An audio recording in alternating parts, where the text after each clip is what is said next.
Fail फाल हो के किसी काम लायक नहीं हुए तो ये हुआ चलो चलते मीडियम पत्रकार बनने। तो हर लड़का उदंड है, हर लड़का बदमाश है, हर लड़का शरीफ है, बस जो पकड़ा गया वो उदंड है, जो नहीं पकड़ा गया वो शरीफ। 2014 के पहले पत्रकार वो बड़ा था जिसका बड़े नेता से अच्छा संपर्क। ये अखिलेश यादव के हाथ मिला देने से मेरा स्टेटस बदलने वाला नहीं है। पल दो पल का शायर हूँ, पल दो पल मेरी। सीएम साहब का फोन 1 मिनट आ रहा हूँ।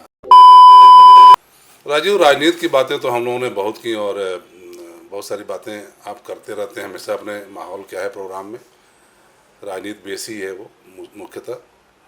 लेकिन मैं आपसे बात करूंगा आपके पत्रकारीय जीवन पे, आपके निजी जीवन पे। आप 25 साल से पत्रकार हैं। माहौल क्या है, कार्यक्रम इतना सफल हो जाएगा और इससे आपकी देश दुनिया में पहचान बनेगी, क्या ऐसा आपने पहले सोचा था? नहीं, कतई नहीं। इवन मैं आपको बता दूं, जब मैं पहली बार ये आइडिया दिया, ये कब की बात है? ये किस सन की बात है? ये है 2013 की। 2013 की। 2013 सितंबर में मैंने न्यूज़ 24 ज्वाइन किया और बहुत ही विपरीत परिस्थितियों में। हम लोग जी न्यूज़ में थे, लंबे समय तक जी न्यूज़ में थे। फिर जी न्यूज़ ऐसा प्रयोग करता रहता है हमेशा, उसने एक प्रयोग किया, फिर हम लोग छोड़ना पड़ा चैनल। फिर वो चैनल छोड़ के मैं दूसरी जगह गया, वहाँ मेरा मन नहीं लगा। फिर मैं यहाँ आया। तो जी न्यूज़ में 7-8 वर्षों में रिपोर्टिंग के दौरान, उस समय मेरा कोई कार्यक्रम तो नहीं था, लेकिन मैं इलेक्शन कवरेज, स्पेशल प्रोग्राम, ये सब करता रहता था।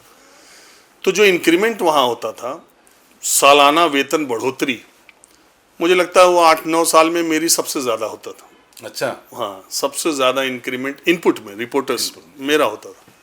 तो 2013 के लिहाज से और मेरा जो उस वक्त का स्तर था, तो उसी लेवल पर मेरी उम्र के काम करने वाले जो दूसरे चैनलों में लोग थे और मेरी जितनी काबिलियत थी, मैं जिस लेवल का था, क्योंकि मैं ये महसूस करता हूँ कि 2014 के पहले पत्रकार वो बड़ा था जिसका बड़े नेता से अच्छा संपर्क था।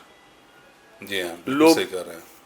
वो अपने अखबार में, अपने चैनल में रिपोर्टर का परिचय करते वक्त ये कहते थे कि ये ड्राइंग रूम मेंबर है, फलाने नेता की। फलाना नेता लाइन पर है, फोन पर। मंत्री जी सीधे लाइन पे आते हैं। मंत्री जी लाइन पे। अच्छा, वो अपना भौकाल मनाने के लिए मीटिंग में बोलते भी थे कि ये देखिए इनका फोन आया, सीएम साहब का फोन 1 मिनट आ रहा हूँ। एडिटर मुंह देख रहा है, भागते थे। और रिपोर्टर जाके मंत्री और चीफ मिनिस्टर, और उसका भौकाल वो स्टोरी क्या कर रहा है, वो प्रोग्राम क्या कर रहा है, ये उसकी पहचान नहीं थी। 14 के पहले मैं बहुत, एक इसमें बीच में थोड़ा सा मैं ऐड करूंगा, अगर मैं गलत कह रहा हूँ तो बता। बिल्कुल सही कह रहे हैं आप। कई बार तो ऐसा भी होता था कि वह उस तरह के कुछ और भी पत्रकार होते थे जो सीएम के नाम से किसी और का नाम सेव कर लेते थे, और उधर से कॉल आती थी तो ऐसे दिखाते थे कि ये सीएम का फोन आ रहा है। हाँ, और भागते थे दिखाने के लिए, चमकाने के लिए। क्या ऐसा अनुभव आपके साथ भी हुआ है? अरे हमारा तो बहुत हुआ, नाम लेंगे तो ठीक नहीं है। अब मेरे साथ दिक्कत ये थी कि मैं अपना काम करता था और मेरा किसी नेता के नाम पे, अमर सिंह के यहाँ, चूंकि मैं आजमगढ़ का था और कई कारण थे, मेरे गांव के बगल के वो थे, मैं उनके यहाँ आता जाता रहता था।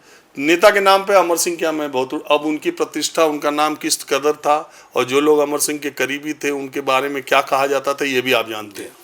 तो बहरहाल मैं बेदाग, और उसमें भी कोई मेरे बारे में कह नहीं सकता, और ये मैं बातें बोल रहा हूँ तो मैं जो है, एक 2-3 कारण थे। एक तो हम लोग देरी से आए। क्या है कि बीए करके, आप किस सन में यहाँ पर आए? 2001-2 में। 1-2 में, मैं 2004 में आया। तो हुआ क्या कि जब एक तो कम उम्र के लड़के जो ग्रेजुएशन किए, मीडिया का कोर्स किए, और फिर इलेक्ट्रॉनिक मीडिया में आ गए। आपने मीडिया कोर्स भी किया था आपने? नहीं, सुने तो हाँ। वो 22-23 साल में आ गए। अब वो 2-3 साल नौकरी किए, चीफ मिनिस्टर बात कर रहा है, चीफ मिनिस्टर का नंबर ले लिए, तो उनमें वो गंभीरता या वो थोड़ा बाल्यपन, उम्र के साथ मैच्योरिटी आती है ना। हम लोग 27-28 साल के होके, सारा इम्तहान दे के, फेल फाल हो के किसी काम लायक नहीं हुए तो ये हुआ चलो चलते मीडियम पत्रकार बनने। शौक पहले भी था, लेकिन पहले कंपटीशन देने लगे उधर, आपने इलाहाबाद से पढ़ाई? हाँ, तो उधर चला गया। जब हम यहाँ आए तो हमको ये लगता था कि यार 28-29 साल का मैं, और ये 22, 23, 24 साल के लड़के और वो 3 साल के एक्सपीरियंस वाले, तो बड़ी जलालत शुरू में थी। हम लोग ईटीवी में थे, फ़ोन करते थे किसी नेता के यहाँ, हम जाके बैठते थे तो वो बोलता था कि हाँ बताइए, क्या इंटरव्यू के लिए फ़ोन किया था, क्या हाँ, तो माइक देखते कहते थे कि ये क्या है, तो हम लोग कहते थे ईटीवी। कह अरे यार आप जी टीवी करके फ़ोन किए थे और ईटीवी बड़ा बेइज्जत करे, समझे। ईटीवी तो बड़ा चैनल था लेकिन रीजनल, रीजनल नेशनल दिल्ली में उसको कोई नहीं पूछता था ना। वो बड़ा था, मैं ऐसा नहीं कह रहा हूँ, जहाँ जहाँ उसका लेकिन रीजनल था, तो ये इस दौर भी था। फिर हम लोग को लगता था बताओ यार, और हमारे ही सामने जी वाला आता था पूरे चौड़े से, और उनका अपना, और उन नेता उनको जिस तरह से ट्रीट करते थे तो देख के बड़ा कॉम्प्लेक्स फील होता है राजीव। और उस समय मैं बताऊं, जिन लोगों के हाथ में आज तक की माइक रहती थी ना, वो लोग सोचते थे कि मतलब क्या वो पुराने जमाने का विभेद होगा। इसीलिए मैं जो जिस आधार पर समाज में विभेद होता है, तो मैं उस आधार को, मैं उस विभेद के खिलाफ खड़ा रहता हूँ। एनडीटीवी था, आप जानिए, मैं ब्रांड के साथ आपको था, उसमें ये मतलब नहीं था कि रिपोर्टर कौन है, उसमें मतलब ये था कि किसका बेटा है और किसका बेटी है।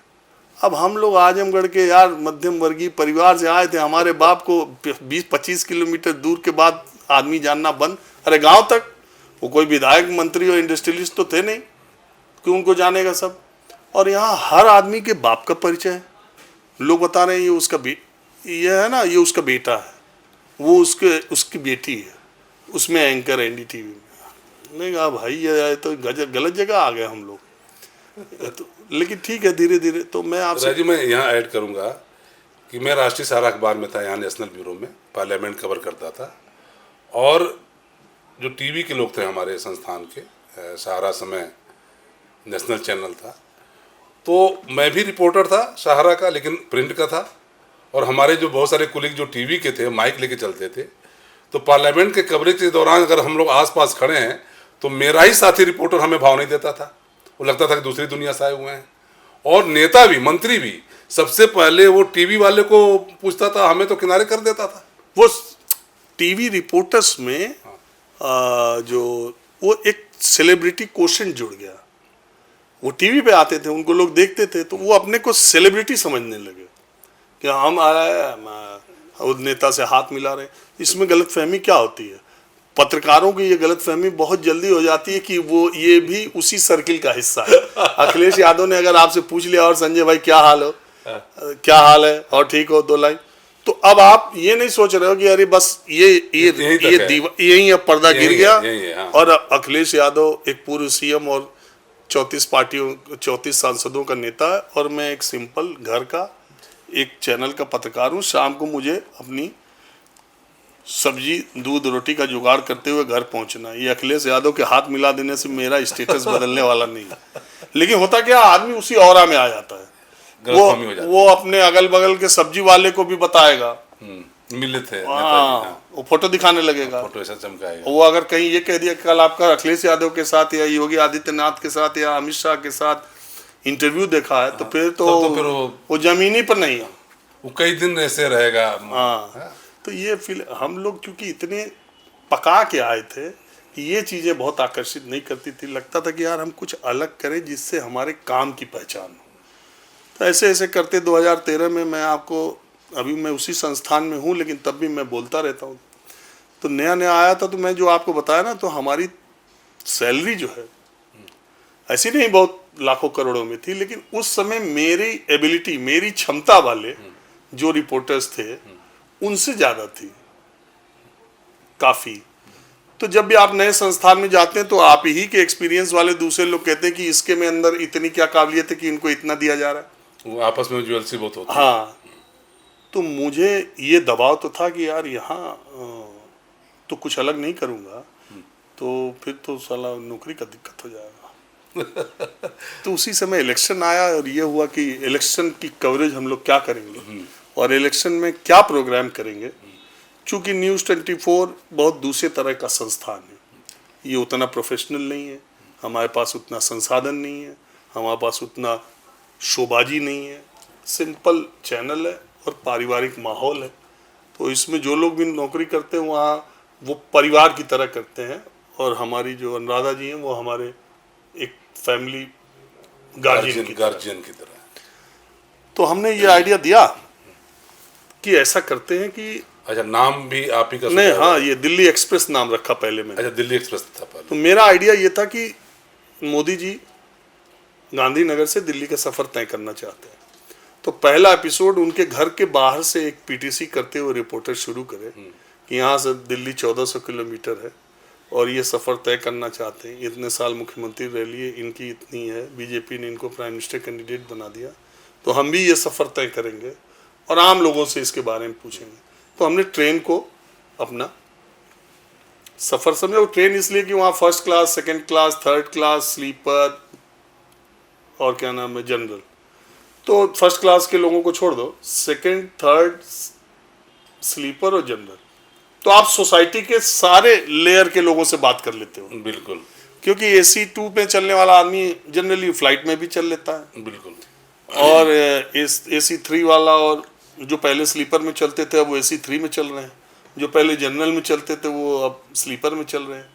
तो आपको मजदूर से लेके उच्च मध्यम वर्गीय तक के लोग एक ही ट्रेन में मिल सकते हैं। मैंने इसी कॉन्सेप्ट के साथ प्रोग्राम किया।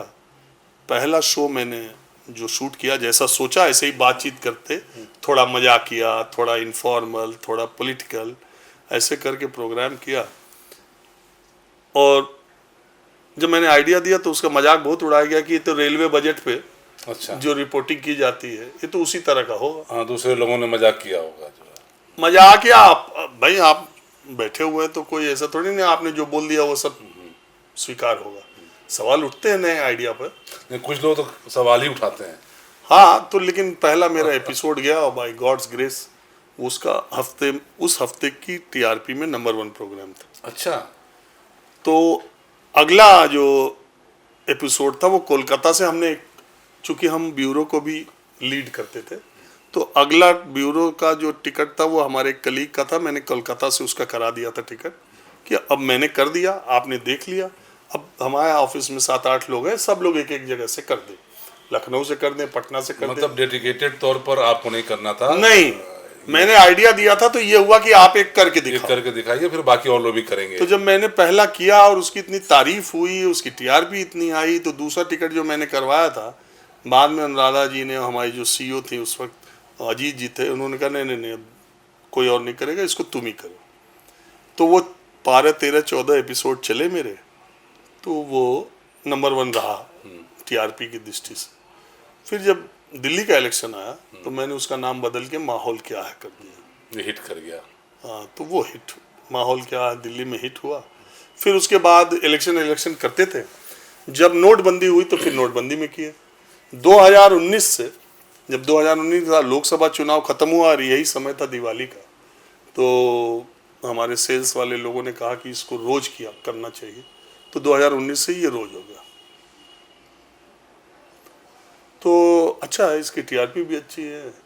तो बात यह है कि सब चल रहा है तो चल रहा है। कोई ऐसी घटना इस शो के दौरान जो बहुत ही यादगार हो? ऐसी तो बहुत बार हुई। एक दो कुछ बातें हमारे श्रोताओं के लिए। पिछले दिल्ली के इलेक्शन में अरविंद केजरीवाल नॉमिनेशन दाखिल कर रहे थे, तो मैं जगह जगह से शूट कर रहा था, जगह जगह से लोगों से बात कर रहा था। तो जहां जहां उन्होंने हाथ वेव किया, मेरी नज़र उनकी कहीं कहीं टकराई 4-5 जगह।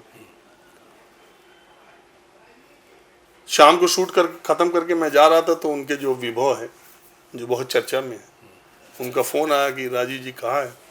मैंने कहा बताइए। कहा अरविंद जी आपसे मिलना चाहते हैं। तो मैं किसी नेता के यहाँ या किसी ऐसी जगह बिना अपने मैंने editor in chief Anuradha Prasad को बताए बगैर नहीं जाता। मैंने उनको फ़ोन किया कि ऐसा ऐसा फ़ोन है, मुझे जाना चाहिए। उन्होंने कहा जाओ।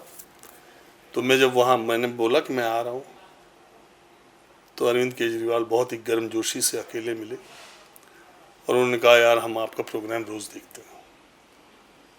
क्या बात और मेरी वाइफ भी रोज़ देखती है और आप बहुत अच्छा करते हैं, तो आपका क्या एस्टिमेट है सीटों का, आपको क्या लगता है? मैंने कहा आपकी सरकार आ रही है, सीटों का क्या है, कहाँ कहाँ फाइट है। तो मैंने उनको 2-3 सीटें बताई। उन्होंने मुझे कॉफ़ी पिलाई और कहा कि आप बहुत अच्छा करते हैं, मैं आपको धन्यवाद देने के लिए बुलाया था। उसके बाद आज तक अरविंद केजरीवाल का एक इंटरव्यू अभी मैंने किया था न, मेरा कोई उनके यहाँ से कोई फ़ोन आया, न मेरा कोई फ़ोन गया, न मेरी उनकी आज तक कोई मुलाकात है, न कोई बात। उम्मीद है कि इस चुनाव में भी शायद बुला के पूछे कि आपको क्या लगता है। तो ऐसे कई वाकया मैं लोगों को मैं देखता हूँ। लोग जैसे कर्नाटका एयरपोर्ट पे मैं कर्नाटक का इलेक्शन करके एयरपोर्ट पे आया, तो वहाँ साउथ के, चेन्नई के और केरल वगैरह वहाँ के लीडर्स मुझे देखते, ओ यू आर राजीव रंजन। मैंने सोचा यार ये साउथ इंडियन लोग हैं और ये मुझे, लेकिन राजू हिंदी सब समझते हैं, भले ये ना बोले लेकिन समझते सब हैं। तो ऐसे बहुत घटनाएं मतलब घटती रहती हैं जो मुझे बहुत आश्चर्य में भी डालती हैं कि इस तरह के हिंदी बेल्ट के, देखो यूपी बिहार के लोग देखते हैं तो मैं भोजपुरी भी बोलता हूँ, गांव देहात, तो वो तो अलग बात है, मेरा चैनल भी हिंदी है। लेकिन नॉन हिंदी बेल्ट के लोग अगर पहचान जाते हैं, जानते हैं, तो ऐसी घटनाएं होती रहती है। आपने पढ़ाई इलाहाबाद से की जी। आप क्या बनना चाहते थे स्टूडेंट लाइफ में? करियर के तौर पर आपकी पहली पसंद क्या थी, या आपके गार्जियन की पहली पसंद क्या थी? मैं पहले भी कहा एक जगह, इलाहाबाद जो जाता है संजय भाई ना, पहले का माहौल अब नहीं, 20-25 साल पहले का माहौल था। खच्चर, घोड़ा, गधा, तेज, इंटेलिजेंट, ब्रिलियंट, मीडियोकर, वो सब बीए करने के बाद धीरे से वो पब्लिक सर्विस कमीशन की किताबें और फार्म भरना शुरू कर देते हैं और सब उसी तरह से इम्तहान देना शुरू कर देते हैं। फिर सब मेहनत करने लगते हैं और उसी में जिनमें मोटिवेशन ज़्यादा होता है, जो जिनमें हार्ड वर्क, जिनका कंसंट्रेशन, वो सब हो भी जाते हैं। हम लोग ऐसे बहती हुई धारा की तरह पर्सनालिटी रही हमेशा, बहुत मोटिवेटेड और कंसंट्रेटेड नहीं रहे, और लक्ष्य के प्रति, और खासकर सिविल सर्विसेज निकालने का अंदर से कोई मोटिवेशन नहीं था। हम लोग खाली बस ये दिखाने के लिए कि पापा को लगे कि पढ़ रहे हैं, इसलिए प्रीलिम्स ये इनके इन प्रकार निकाल लेते थे और उससे 1 साल का हमारा जस्टिफाई हो जाता था कि प्रीलिम्स निकल गया तो अब मेंस देंगे, मेंस में नहीं भी होगा तो अगला प्रीलिम्स आ जाएगा। तो खाली टाइम पास कर। कितने साल रहे इलाहाबाद में, ग्रेजुएशन और बाकी तैयारी? 10 साल। 10 साल इलाहाबाद रहे? हाँ। तो कटरा पूरा आपने एकदम हर रात? अरे कटरा क्या, इलाहाबाद के कोई गली कूचा, चाय की दुकान, चौराहा की बचा नहीं। हम तो सबसे कहते कि इलाहाबाद से हमारा रिश्ता उस तरीके से है जैसा विवाहिता स्त्री का अपने मायके से। क्या बात है। तो इलाहाबाद संबंध है। हाँ, इलाहाबाद, इलाहाबाद अब तो प्रयागराज कहेंगे हम। प्रयागराज वाकई ऐसी जगह है, मेरा बचपन भी वहाँ बीता है। मेरे पिताजी की पहली पोस्टिंग वहीं पर थी, वो एडीओ थे ब्लॉक में, और मवायमा ब्लॉक में उनकी पहली पोस्टिंग थी। तो मेरा जहाँ बचपन बीता होता है राजीव ना, वो जगह बड़ी प्यारी हो जाती है। तो मैं वहाँ के गांव में भी रहा हूँ, क्योंकि ब्लॉक में भी क्वार्टर्स नहीं थे, तो कमला नगर के पास से गांव में वीरापुर में हम लोग रहते थे। तो अभी भी मैं वहाँ जाता हूँ। हमारी वहाँ पढ़ाई 6 तक हुई है, गांव में हुई है, लेकिन लगता है जैसे अपना गांव। मैं अभी भी उस गांव में जाता हूँ, वहाँ लोगों से हमारे ताल्लुकात हैं।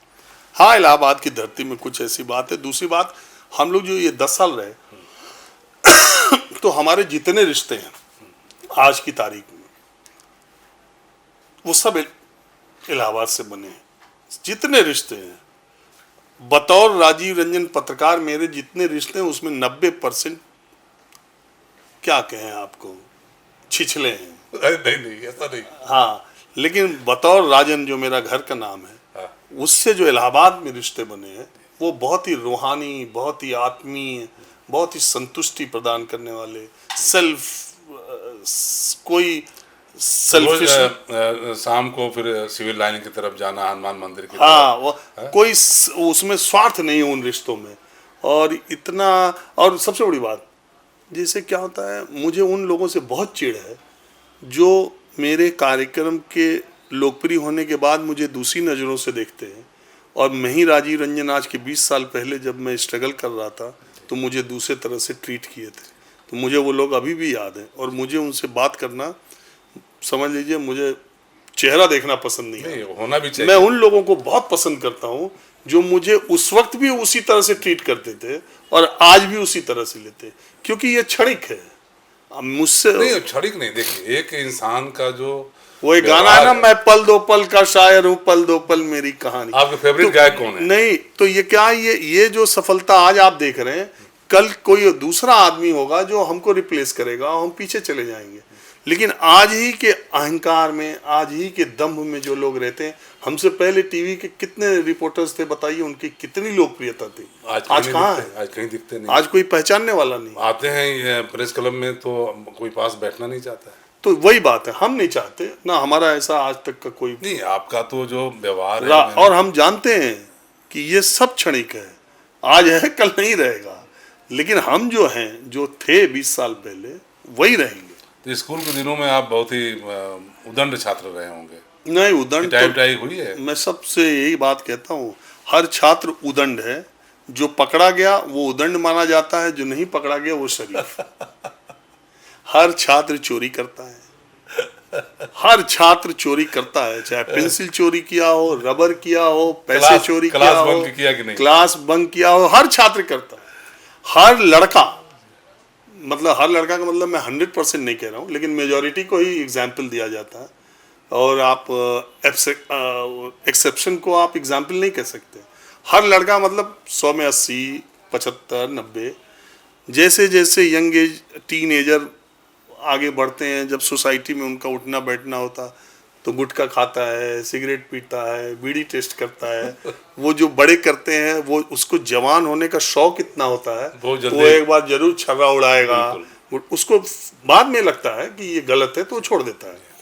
जैसे वो और कॉलेज लाइफ में जाएगा तो कुछ न कुछ उसके अंदर गलत, तो जो पकड़ा गया, मान लीजिए कोई 9th 10th में लड़का है, उसने स्कूल में अपनी लोकेलिटी में पहले ही पफ लिया, उसके फादर ने या उसके फ्रेंड ने या उसके किसी ने भी, टीचर ने पकड़ लिया, तो वो तो लड़का, अरे ये तो बहुत आवारा है 9th। और जो नहीं पकड़ा गया, उसके फेंकते ही के साथ उसको किसी ने देखा, वो तो बहुत शरीफ है। तो हर लड़का उदंड है, हर लड़का बदमाश है, हर लड़का शरीफ है। बस जो पकड़ा गया वो उदंड है, जो नहीं पकड़ा गया वो शरीफ है। राजीव, बातचीत का सिलसिला तो ख़त्म करने का मन नहीं कर रहा, इतनी दिलचस्प बातें आपके साथ हो रही हैं, लेकिन हमें समय हो चुका है बहुत, और हमें यहीं विराम देना होगा। बहुत बहुत धन्यवाद, आप हमारे इस कार्यक्रम में आए। धन्यवाद, आपने बुलाया।